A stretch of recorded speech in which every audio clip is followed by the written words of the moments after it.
Bonjour, nous allons revoir ici ce que sont des fractions irréductibles et comment on les obtient, en particulier en utilisant la décomposition d'un nombre non premier supérieur à 2 en un produit de facteurs premiers.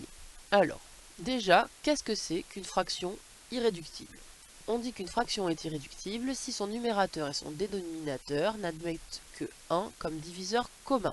En fait, ça a même un nom, on dit qu'ils sont premiers entre eux, c'est-à-dire qu'entre les deux nombres, il n'y a pas de diviseur commun autre que 1. Par exemple, 7 tiers, c'est une fraction irréductible. En effet, 7, c'est un nombre premier, donc il ne se divise que par 1 et lui-même. 3, c'est un nombre premier, il ne se divise que par 1 et lui-même. Donc ils n'ont pas d'autre diviseur commun que 1. 5 demi, c'est aussi une fraction irréductible. 5 et 2 sont tous les deux des nombres premiers, donc ils ne se divisent que par eux-mêmes et par 1. Le seul diviseur commun qu'ils aient, c'est 1. Et par exemple, 5 demi, c'est le représentant irréductible de 150 soixantièmes. Pourquoi? Parce que lorsqu'on va diviser 150 par 30, on va obtenir 5. Et quand on va diviser 60 par 30, on va obtenir 2. En fait, 30, c'est un diviseur commun à 150 et à 60. C'est pas le seul, mais en tout cas, c'est un diviseur commun de 150 et 60. Donc 150 soixantièmes, ce n'est pas une fraction irréductible. En divisant par 30, on divise 150 et 60 par leur plus grand diviseur commun. Donc lorsque le numérateur et le dénominateur n'ont plus de diviseur commun autre que 1, la fraction est irréductible. Donc comment est-ce que vous faisiez l'année dernière, en troisième? Eh bien, on décomposait le numérateur et le dénominateur en produit de facteurs premiers. Et ensuite, on allait donc remplacer le numérateur par sa décomposition, le dénominateur par sa décomposition quand elles existent. Et on va simplifier par les facteurs communs, les numérateurs et les dénominateurs. Quand on aura fini de tout simplifier, eh bien, on est sûr qu'il n'y aura plus de facteurs communs au numérateur et au dénominateur, et donc la fraction qu'on obtiendra sera irréductible. Dans la pratique, nous allons essayer de rendre irréductible la fraction 4312 sur 1008.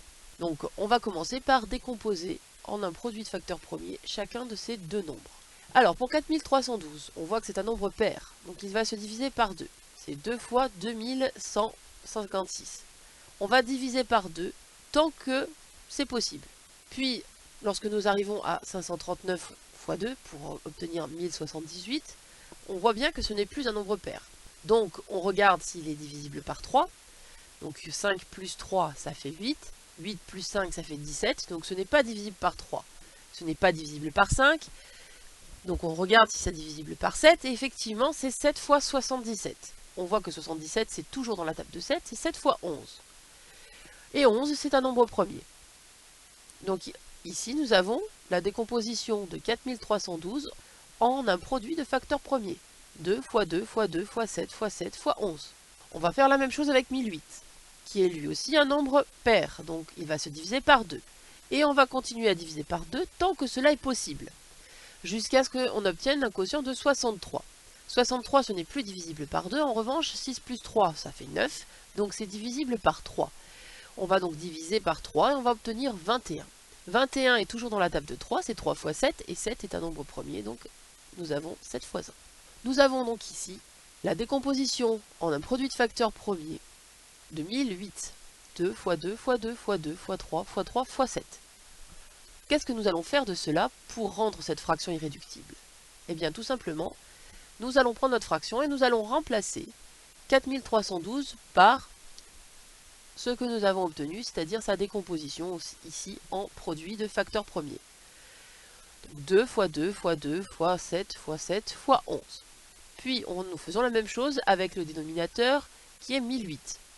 Et maintenant nous allons donc simplifier, puisque nous avons un produit au numérateur, un produit au dénominateur, nous allons simplifier les facteurs qui sont communs au numérateur et au dénominateur. On va donc diviser par 2, encore par 2, encore par 2.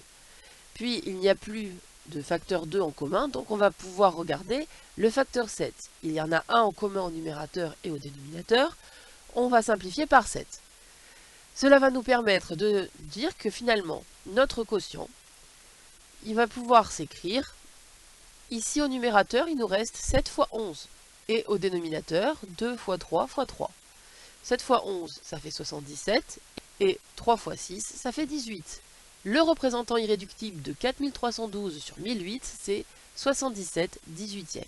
Et là, on est sûr, comme notre décomposition en produit de facteurs premiers est unique à l'ordre des facteurs près, on est sûr que de toute façon, ici, on ne peut plus simplifier parce qu'il n'y a plus de facteurs communs et que les nombres, ici étant uniquement des nombres premiers, 7, il n'admet comme diviseur que 7 et lui-même, et puisqu'il n'y a plus de facteur 7 au dénominateur, on ne peut plus simplifier par 7.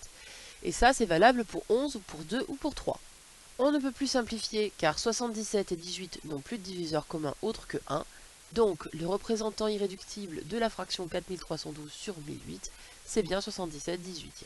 Merci d'avoir écouté.